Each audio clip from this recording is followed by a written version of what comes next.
kilometres an hour and survived to tell the tale.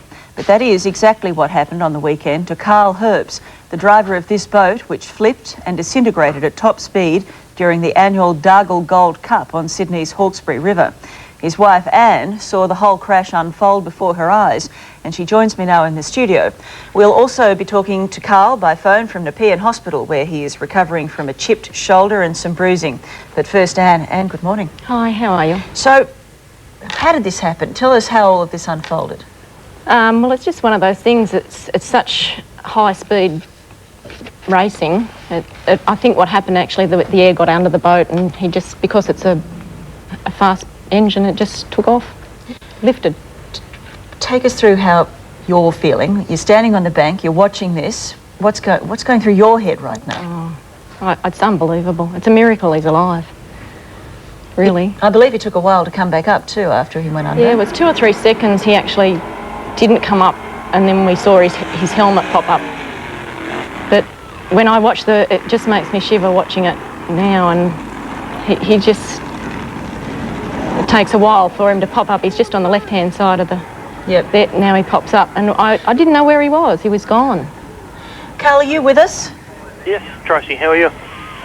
No, I don't think he is with us right now. Oh, all right. So how's he now, by the way? He's pretty good. He's actually still sore, very, very sore. He's bruised all over and got a bit of water in his lungs, and they're just mainly concerned about his lungs at the moment. And but he's still not out of bed yet. No, I'm hearing that. Carl, are you with us now? Can you hear me? Yes, Tracy, I'm here. Oh, I can't hear you, Carl. There's something wrong. I am here. Not much luck here. Anyway, never mind. We'll see if we can fix me up so I can hear you, because I can't hear you at all. Have you banned him from racing, Anne? Well, I banned him a long time ago, but he still does it, and he's banned himself. But I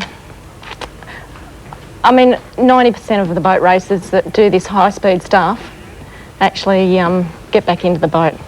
Yeah? Yeah, although he can't get back into this one because it's in bits.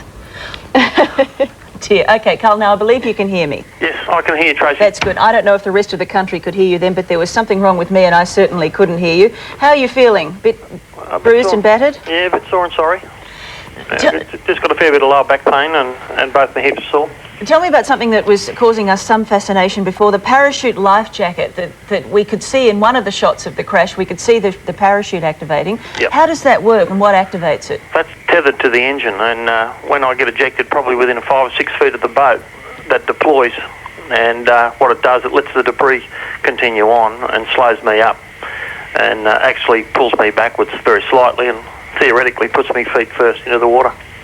Which I guess it sort of did. Can you remember much from the crash? No, I just remember that first little tip to the left, and that's it. Not another thing for about half an hour. Not much after that? No. Are they saying that the life jacket saved your life? I think it probably went a long way to helping. It's like seatbelts. People say that, you know, some seatbelts are dangerous in some accidents and they're great in most accidents. Well, it's the same with the life jacket. Some guys like them, some don't.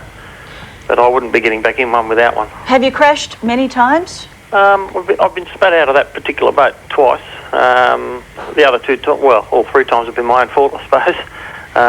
But got up and walked away from each of those, and no damage to the boat. Sunk it once, and now we've sunk it a second time. So how are you feeling? Are you starting to think that maybe you've used up your 9 lives and you should take up something slightly less exhilarating? Yeah, well, I've got a couple of little grandchildren, so I'd like to kick on with them a bit.